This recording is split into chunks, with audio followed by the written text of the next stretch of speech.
बस्तर जिले में 75 दिनों तक चलने वाले ऐतिहासिक दशहरे पर्व के बाद यह दूसरा बड़ा पर्व है गोंचा का पर्व, जिसमें भव्य तरीके से गोंचा का पर्व मनाया जाता है। बस्तर में श्री गोंचा पर्व की एक अलग ही पहचान है। इस पर्व के दौरान भगवान जगन्नाथ, बहन सुभद्रा और भाई बलभद्र को ग्रामीणों द्वारा बनाए हुए विशालकाय रथ में सवार किया जाता है, जिसके बाद जनकपुरी तक रथ की परिक्रमा कराई जाती है।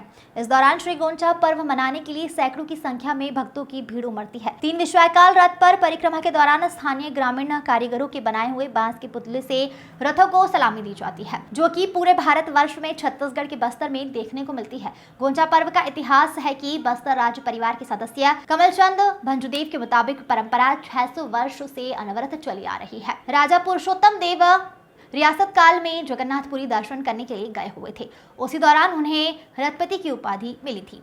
भेंट में उन्हें विशालकाय रथ मिला, जिसे देखकर वह वापस बस्तर पहुंचे, जिसके बाद बस्तर में दशहरा पर्व और गोंचा पर्व में विशालकाय रथ की परिक्रमा करवाई जाती है। इसी के साथ ही 360 अरण्य ब्राह्मण और उत्कल ब्राह्मण को महाराजा पुरुषोत्तम देव लेकर आए। यहाँ उन्हें निवासी बनाया गया। बस्तर में निर्मित मंदिरों में सेवा के लिए तैयार किया गया। पुरी की तर्ज पर इनकी पूजा होती है। बताते चले आपको, भगवान जगन्नाथ पुरी में मूर्ति का जिस तरीके से महत्व है, इसका महत्व अत्यधिक है। इसके अलावा पुरी में जिस प्रकार से आज छेरा पूरा किया गया, उसी की तर्ज पर बस्तर में भी छेरा पूरा किया गया। बस्तर में 3 रथों पर भगवान जगन्नाथ, बहन सुभद्रा और भाई बलभद्र को रथारूढ़ करके चांदी के झाड़ू से पुजारी झाड़ू लगाते हैं, जिसके बाद रथ की परिक्रमा कराई जाती है। जगदलपुर से अनूप दास की रिपोर्ट। आज भगवान जगन्नाथ बलभद्र सुभद्रा जी का श्री गोंचा के रूप में बस्तर में मनाया जाता है। जैसे कि हमारे बस्तर रियासत के अनुसार लगभग 600 वर्ष पूर्व से हमारे बस्तर रियासत के महाराजा को रथादि उपाधि मिला। उसके बाद उनसे लगातार बस्तर में गोंचा महापर्व का उत्सव मनाया जाता है।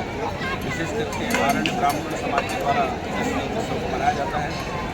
और एक प्रकार से बस्तर का जो यह गोंचा का पर्व है पूरे देश में अनोखा है, जहाँ यहाँ बांस का की पेंट से एक प्रकार से भगवान जगन्नाथ को सलामी दिया जाता है। और पूरे बस्तर के जो हमारे उत्साह के साथ गोंचा पर्व मनाते हैं। इस बार भी मनाया गया और पूरे विधि विधान के साथ बस्तर रियासत के बारे में कमलचंद जी के द्वारा पूजा पाठ के साथ। और अभी जैसा कि प्रतिवर्ष गोंचा पर्व में इंद्रदेव भी प्रसन्न हो जाते हैं और बारिश होता है। इस बार भी बारिश हुआ और हम पूरे आज के इस गोंचा महापर्व के उपलक्ष्य में पूरे बस्तरवासी को, पूरे देशवासी को हम भगवान जगन्नाथ जी से कामना करते हैं कि समृद्धि दें और बस्तर खुशहाली आए और बस्तर में मान्यताएं हैं। खुद आप देख रहे हैं कि कितना जैन सैलाब वो उमड़ पड़ा है।